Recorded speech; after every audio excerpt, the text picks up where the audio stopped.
Welcome, you are listening Radio Central News. I'm Chandni and now news in detail. India's COVID-19 tally on Saturday surpassed the 5 lakh mark after registering the highest single-day spike of 18,552 new infections in the past 24 hours. The total confirmed cases have now reached to 5,08,953 as per the Union Health Ministry update.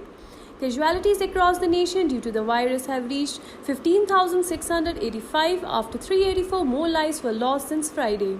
Improvement in the recovery rate continued as discharged and cured cases now rose to 2,95,881, while the active cases in the country at present are 1,97,387.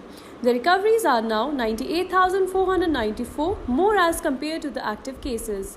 So far, 79,96,707 cumulative samples have been tested for COVID-19 till Friday, Indian Council for Medical Research said. The 17th meeting on the high-level group of ministers on COVID-19 was held under the chairmanship of Dr. Harsh Vardhan, Union Minister of Health and Family Welfare, to review, monitor and evaluate the evolving situation on COVID-19 with a presentation on ground situation as well as latest statistics with respect to COVID was made and further strategies drawn up. During the video conferencing, the group of ministers was apprised of the growing medical infrastructure in the country and that as of today, the COVID-related health infrastructure has been strengthened with the availability of 1,039 dedicated COVID hospitals with 1,76,275 isolation beds, 22,940 ICU beds and 77,268 oxygen-supported beds. In addition, there were 2,398 dedicated COVID health centers with 1,39,483 isolation beds, 11,539 ICU beds and 51,321 oxygen-supported beds have also been operationalized. Moreover, 8,958 COVID care centers with 8,10,621 beds are now available to combat the virus in the country. The centre has also provided 185.18 lakh N95 masks and 116.74 lakh personal protective equipment to the states, UT's central institution, an official release here said. In pursuance of the commitment to ensure safety of depositors across bank, President Ramnath Kovind has promulgated the Banking Regulation Ordinance 2020. The ordinance amends the Banking Regulation Act 1949 as applicable to cooperative banks. The ordinance seeks to protect the interests of depositors and strengthen cooperative banks by improving governance and oversight by extending powers already available with RBI in respect of other banks to cooperative banks as well as for sound banking regulation and by ensuring professionalism and enabling their access to capital. The amendment do not affect existing powers of the state registrars of cooperative societies under state cooperative law according to a finance minister statement here on Saturday. The amendment do not apply to primary agriculture credit societies or cooperative societies whose primary object and principal business is long-term finance for agriculture development and which do not use the word bank or banker or banking and do not act as drawers of checks.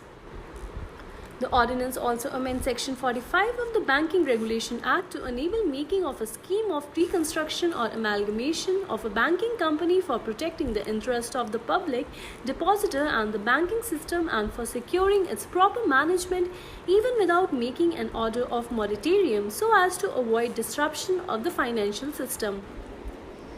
State Bank of India has sanctioned loans to over 4 lakh accounts under the Rs 3 lakh crore Emergency Credit Line Guarantee Scheme for MSME sector hit hard by the coronavirus-induced lockdown.